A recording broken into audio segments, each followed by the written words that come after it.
Forcément, en ayant réalisé ma meilleure perf de la saison en qualification, j'avais montré que j'étais en forme et je voyais à l'entraînement et là ça se concrétisait. Donc forcément j'avais d'autres ambitions pour la finale. Malheureusement ça se passe pas toujours comme on veut. Je pense que j'ai voulu me protéger du stade en me disant voilà, faut pas que je me laisse trop embarquer par cette ambiance qui était quand même assez dingue.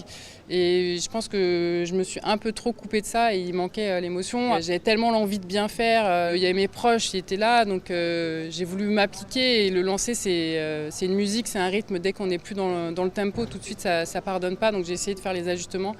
Malheureusement, ça n'a pas marché comme je voulais. Donc forcément, il y a beaucoup de déception et de la frustration. Ça va me prendre encore quelques jours pour digérer. J'ai repris le rôle de porte-drapeau tout de suite, mais ça n'empêche que la déception, elle est là. Mais ça ne m'empêche pas d'aller encourager, de féliciter, de réconforter les autres parce que c'est important. Et les athlètes nous ont élus, nous ont donné leur confiance. Donc on a envie aussi de leur montrer qu'ils ont bien fait. Il s'écrit que c'est pas encore fini, c'est sûr. Il y avait déjà suffisamment de pression, je pense que j'avais pas besoin de rajouter en me disant que ça sera ma dernière compétition.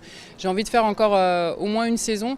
On a les championnats du monde à Tokyo l'année prochaine, c'est aussi l'occasion de retourner dans ce stade où ça avait été compliqué pour moi et dans un stade qui était vide parce qu'on était en mode Covid à ce moment-là. Et puis je me reposerai la question, je pense, l'année prochaine en fonction de ce que ça donne. Mais pour l'instant, ça me paraît vraiment loin 2028 parce que je suppose que c'est un peu le sous-entendu.